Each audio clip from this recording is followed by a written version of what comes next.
নমস্কার। ব্রেকিং বাংলায় আপনাদের স্বাগত। আমি জয়ন্ত মজুমদার। বঙ্গ বিজেপির মহিলা নেত্রী ভারতী ঘোষ দিন সাতেক আগে একটা প্রশ্ন তুলেছেন, একটা শব্দ ব্যবহার করেছেন যে অদৃশ্য হাত। আসলে বিষয়টা হলো যে অন্য কিছুই নাই, অদৃশ্য হাত নিয়েই এখন বঙ্গ বিজেপিতে তুমুল শোরগোল শুরু হয়েছে।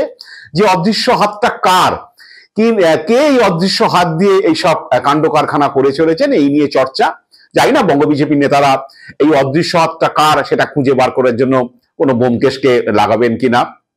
তো যাই হোক, তো বিষয়টা হলো যে দিন সাতেক আগে আমাদের জাতীয় গ্রন্থাগারে বিজেপির ওই কি বলে নারী শক্তি সম্মেলন এটা হয়েছিল। বঙ্গ বিজেপির সমস্ত নেত্রী যারা, তাদেরকে আমন্ত্রণ জানানো হয়েছিল। তো সেখানে বঙ্গ বিজেপির নেত্রী ভারতী ঘোষ তথা প্রাক্তন আইপিএস অফিসার, তাকে ডাকা হয়নি। তো সেটা না ডাকার পরে তিনি সেটা যখন জানতে পারেন যেখানে সম্মেলনটা হয়েছিল এবং তাকে ডাকা হয়নি, তখন তিনি তার সোশ্যাল মিডিয়া পোস্টে লিখেছিলেন যে আমি ভারতী বলছি, আজ কলকাতায় বঙ্গ বিজেপির দ্বারা আয়োজিত জাতীয় গ্রন্থাগারে নারী শক্তি সম্মেলনে আমাকে ডাকা হয়নি, ভুলে গেছে না কোনো অদৃশ্য হাত কাজ করছে, আপনাদের মতামত চাইছি, এই বলে তিনি পোস্ট করেছেন। তারপরেই শোরগোলটা শুরু হয়েছে যে অদৃশ্য হাতটা কেন বলছেন ভারতী ঘোষ।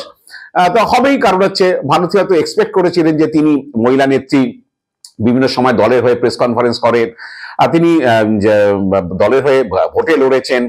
তো এখন তাকে বাদ দিয়ে কেন এই নারী সম্মেলন হচ্ছে, প্রশ্ন তুলতেই পারেন।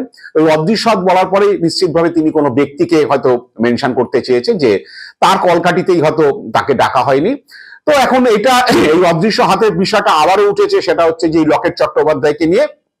কারণ গত শুক্রবার দিন প্রধানমন্ত্রী নরেন্দ্র মোদীর সভা যে দমদমে হয়েছিল, সেখানে লকেটকে দেখা যায়নি সভা মঞ্চে। লকেট মহিলা নেত্রী এবং হচ্ছে রাজ্য যে কমিটি আছে সেখানে তিনি সাধারণ সম্পাদক, যে 5 জন সাধারণ সম্পাদক রয়েছেন তার মধ্যে একজন। স্বভাবতই এই স্ট্যাচারের যারা নেতারা, সভাপতি, প্রাক্তন সভাপতি বা সাধারণ সম্পাদক, এরা প্রধানমন্ত্রী বা দলের সর্বভারতীয় সভাপতি এরা এলে তাদের মঞ্চে ডাক পান বা আমন্ত্রণ পান। তো লকেট আমন্ত্রণ পাননি। তো লকেট কে মঞ্চে না দেখে শ্রমিক ভট্টাচার্য হচ্ছে সবার পরে লকেটকে ফোন করেছেন যে কেন তাকে তিনি আজকের সভা মঞ্চে দেখেননি। তো লকেট জানিয়েছেন যে তাকে এই সভায় আসার জন্য কোনো রকম আমন্ত্রণ জানানো হয়নি। তো তাতে বোঝা গিয়েছে যে লকেটকে না ডাকার ব্যাপারে শ্রমিক ভট্টাচার্যের কোনো ভূমিকা হয়তো নেই।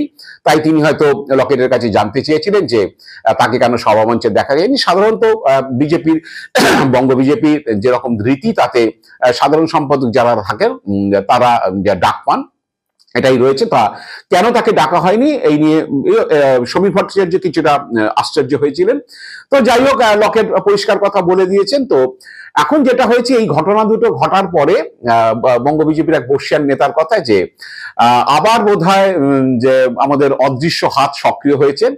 তিনি কোন একজন নেতার কথা বলতে চাইছেন, আমি সে নাম বলছি না কারণ তিনিও সেভাবে পরিষ্কার করে বলতে চাইছেন, তবে ইঙ্গিতটা কিছুটা দিয়েছেন যে সেই অদৃশ্য হাত বোধহয় আবার 2024 সালে ভোটের আগে যেমন সক্রিয় হয়েছিল, তাতে দলকে তিনি ডুবিয়েছেন।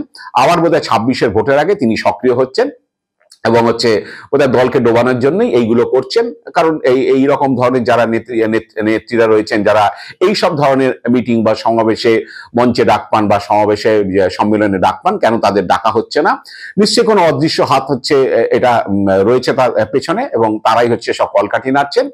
তো এখন জানি না যে সেগুলো ইঙ্গিত কিনা, ভারতীকে আগামী দিনে কোণঠাসা করার কোনো ব্যবস্থা করা হচ্ছে কিনা বিজেপিতে।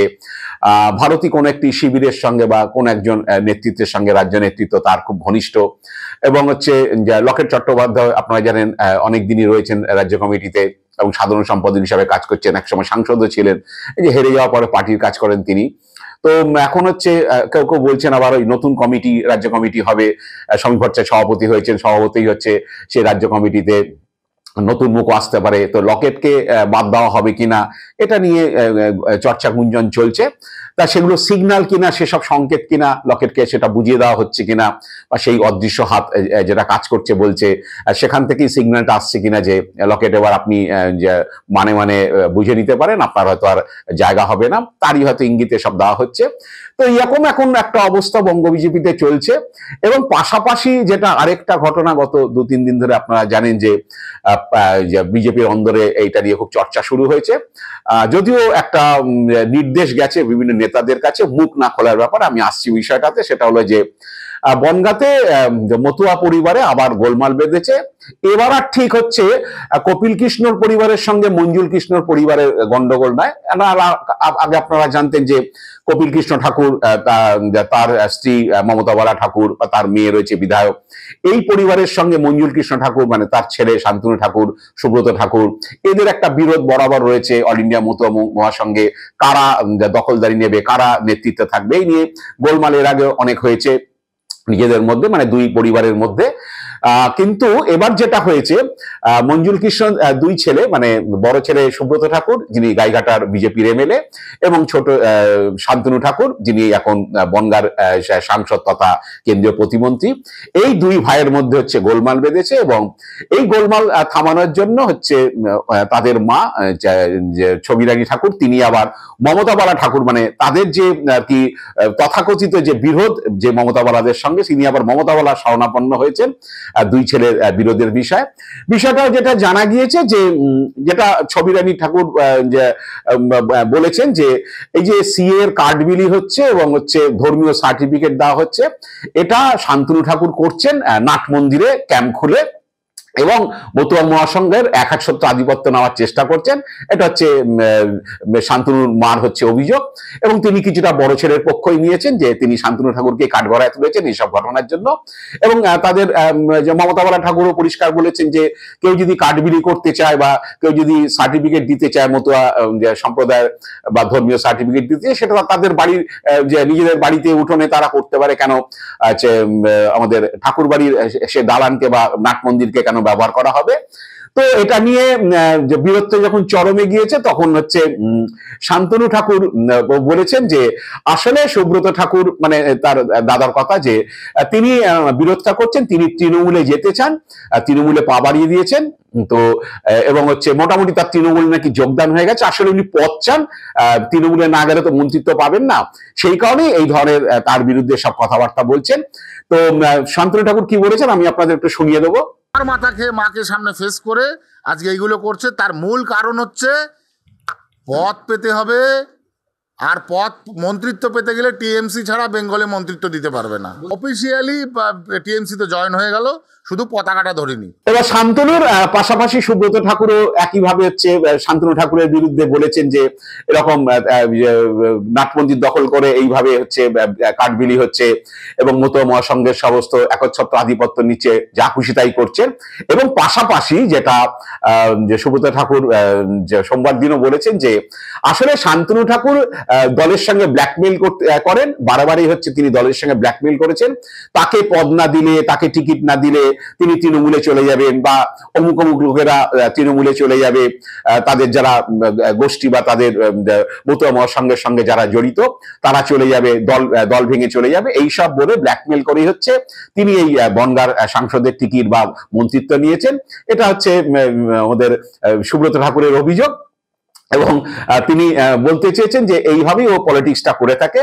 তো এখন ব্যাপারটা সুব্রত এক্স্যাক্টলি কি বলেছে শান্তনু সম্পর্কে আমি আপনাদের একটু শুনিয়ে দিই। আমাকে সরিয়ে দিতে পারলে পরে ওর বউকে এখানে টিকিট দেবে। ব্ল্যাকমেল তো বিজেপিকে ব্ল্যাকমেল তো ও করে, শান্তনু ঠাকুর করে বিজেপিকে ব্ল্যাকমেল। একটা দিক হচ্ছে বনগাঁয় কে জেলা সভাপতি হবে, ওর মনের মতন ওর যে ক্যান্ডিডেট না হলে পরে বারবার হুমকি দেয় আমি এখানে চলে যাব, আমার লোক ওখানে চলে যাবে, আমি সবার আগে তৃণমূলে যাব। আপনি ওর পোস্টগুলো দেখবেন, এই মন্ত্রিত্ব এটাও ব্ল্যাকমেল করে নিয়ে আসা একদম। আমি না দিলে পরে আমি চলে যাব তৃণমূলে। আপনি প্যাটার্ন দেখুন 2024 যে ভোট আছে না, ও ভোটের প্যাটার্ন দেখুন, মানে ভোট হওয়ার পরে জেতার পরে ওর পোস্টিংগুলো দেখুন, পোস্টিংগুলো করানো হয় মতুয়া মহাসংঘ থেকে বিভিন্ন লোককে দিয়ে সিস্টেমেটিক্যালি। তো তো সুব্রত এইসব কথা বলার পরে এবার যে পরিষ্কার যে আসলে সুব্রতর সঙ্গে শান্তনুর বিরোধটা বেঁধেছে এবং একই দলের মধ্যে হচ্ছে, একই পরিবারের মধ্যে, এটা আবার ওই মমতা ঠাকুরের পরিবারের বিষয় নয়।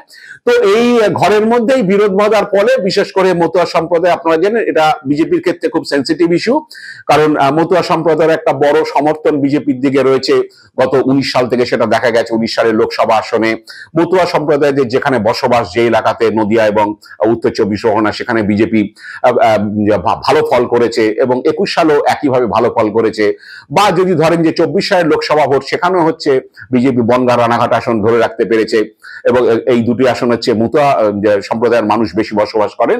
তো মতুয়া সম্প্রদায়কে নিয়ে বিজেপির একটা সেন্সেশন রয়েছে। এই কারণে যেটা বিজেপি সূত্রে জানা গেছে, এই দুই ভাইয়ের মধ্যে গোলমাল বাঁধার পরে, তাদের এই বিরোধটা বাঁধার পরে এখন শ্রমিক ভট্টাচার্য এবং শুভেন্দু অধিকারী বিষয়টা নিয়ে যে নজর রাখছেন এবং শ্রমিক এবং শুভেন্দু বলে দিয়েছেন যে কোন নেতা যাতে এদের এই ঠাকুর পরিবারের এই গোলমাল নিয়ে বা ভাই ভাই গোলমাল নিয়ে, কি মা এই পক্ষ নিয়েছে বা অমুক জেঠিমা ওই পক্ষ নিয়েছে, এইসব নিয়ে যাতে কেউ কোনো মন্তব্য না করে, যাতে এটা আরো বেড়ে না যায়, কারণ তারা বিপদটা বুঝতে পারছেন হয়তো যে সত্যিকারে ভাঙনের দিকে যেতে পারে হয়তো বিষয়টা, এবং এই ভাঙনটা আটকানোর জন্যই হচ্ছে শ্রমিক ভট্টাচার্য এবং শুভেন্দু অধিকারী তৎপর হয়েছেন। এবং বিজেপি সূত্রে খবর যে তারা ইতিমধ্যেই হচ্ছে উত্তর 24 পরগনার নেতাদের কি বলে সতর্ক করেছেন বা রাজ্য স্তরের নেতাদের সতর্ক করেছেন, তারা যেন এই সেন্সিটিভ ইস্যুটাতে কোনো রকম মুখ না খোলেন, যাতে কোনো রকম বিরোধে দলের মধ্যে কোনো ভাঙন না হয়। কারণ সুব্রত ঠাকুর যদি সত্যি সত্যি দল ছেড়ে বেরিয়ে যান, তাহলে তো অনেকে মতুয়া সম্প্রদায়ের মধ্যে কোনো বিধায়ক বা কেউ আবার তার সঙ্গে দল পরিবর্তন করতে পারে, এরকম একটা অবস্থা সৃষ্টি হতে পারে। তো এটা একদম শ্রমিক শুভেন্দুর কাছে গলা কাঁটা হয়ে দাঁড়িয়েছে। এখন জানি না শেষ পর্যন্ত বিজেপি এটাকে কিভাবে সামাল দেবে, তবে বিরোধটা যে পেকেছে, কারণ এটা পরিষ্কার বোঝা যাচ্ছে তাদের কথাবার্তাতেই, দুই এমএলএ এমপি দুই ভাইয়ের কথাবার্তাতেই। এখন কিভাবে এটা ম্যানেজ করবেন যে শ্রমিক বা শুভেন্দু, সেটা তাদের বিষয়। আমরা আগামী দিনে কি পদক্ষেপ করে রাজ্য বিজেপি, এদেরকে সত্যি সত্যি সতর্ক করে কিনা, মুখ বন্ধ করার জন্য কিছু বলে কিনা, নাকি তারা যেরকম চালিয়ে যাচ্ছে তারা চালিয়ে যাবেন, এখন সেটা ভবিষ্যৎ বলবে। আজ এ পর্যন্তই। আপনারা ভালো থাকবেন, সুস্থ থাকবেন। নমস্কার।